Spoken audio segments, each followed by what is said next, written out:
All right, let's dive in. Today, we're going to talk about a feeling I think a lot of us have, and we're going to connect it to these huge invisible systems that are running in the background of our world. It's really all about finding what's real in a world that, sometimes feels a little bit fake. So, does this sound familiar? You're working harder than ever, you're doing everything you're supposed to do, but it just feels like you're treading water, almost like you're running faster and faster on a treadmill just to stay in the exact same spot. It's a super frustrating feeling, right? And it turns out it's a really common one. And look, this isn't just in your head. As macroeconomist Lynn Alden puts it, it's a reality, and it's baked into the very structure of our world. So that's what we're going to do here. We're going to unpack exactly why so many of us feel this way. Okay, so let's start with the big one, our financial system. Because that feeling of falling behind, it's not an accident. It's actually hardwired into the system itself, and it's running silently in the background of our lives every single day. So, the key idea to wrap your head around here is something called currency debasement. And it's simpler than it sounds. Just think of it like this.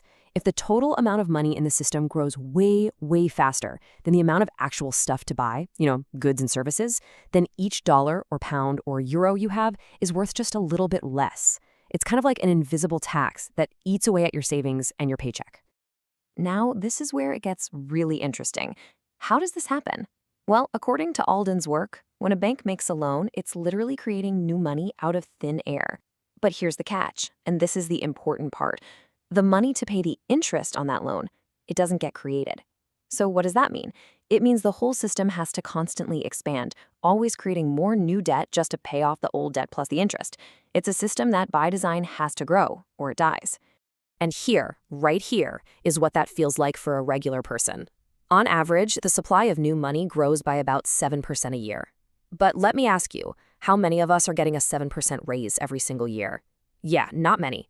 Average wage growth is way down here, closer to 3%. And that gap, that 4% difference, that's the squeeze. That's your buying power getting quietly drained away year after year after year.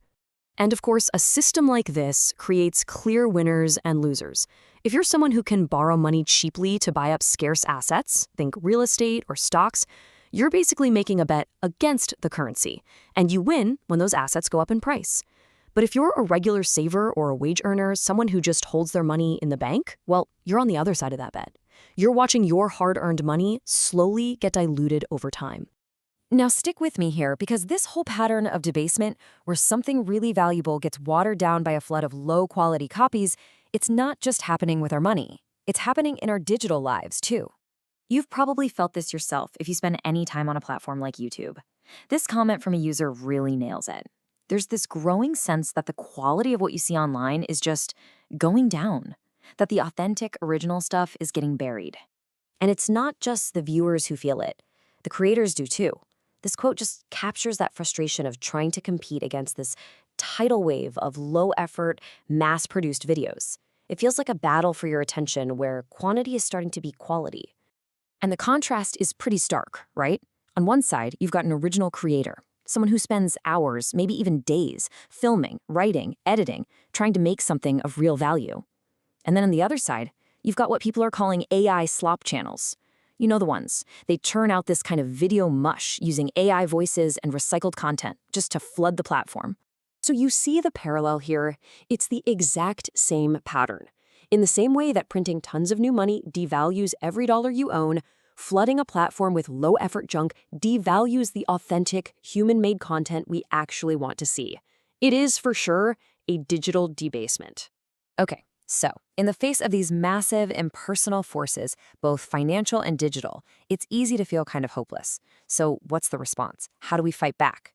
Well, to find an answer, we're going to zoom way in, from the global system to a small community and a very real, very physical crisis. Let's go to Cedar Key, Florida. After a monster hurricane tore through, their local museum, the building that literally holds their town's shared history and identity, was wrecked. It was shut down for a year, and its future was completely uncertain. The community had to do something, so they organized a fundraiser to start the repairs.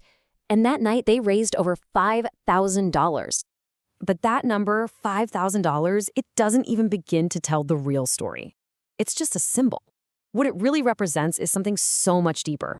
It's an outpouring of real, authentic human connection and generosity when things got tough. I mean, just look at this. This is what creating real value looks like in the flesh. The fundraiser tickets sold out in just 10 days. People who couldn't even go bought tickets anyway, just to give them to families who had lost everything.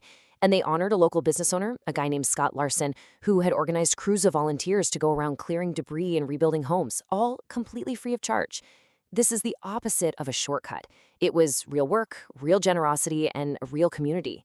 So we've looked at 3 totally different stories, right?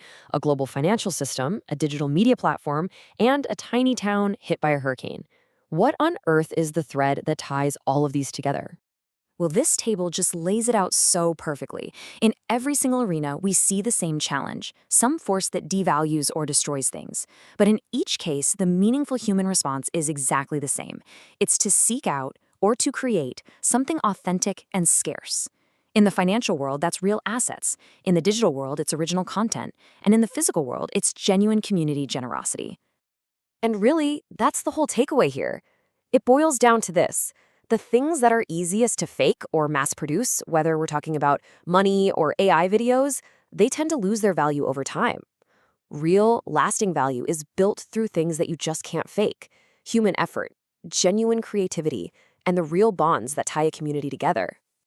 That story of Cedar Key is just the perfect illustration. When they were faced with literal physical destruction, the response wasn't some easy shortcut. It was the whole community coming together to preserve something real and meaningful to all of them, their shared history. So, that leaves us with a final question, one to really think about for yourself. In a world that so often rewards what's easy over what's real, it's up to each of us to decide. Where do we find, and more importantly, where do we create true value?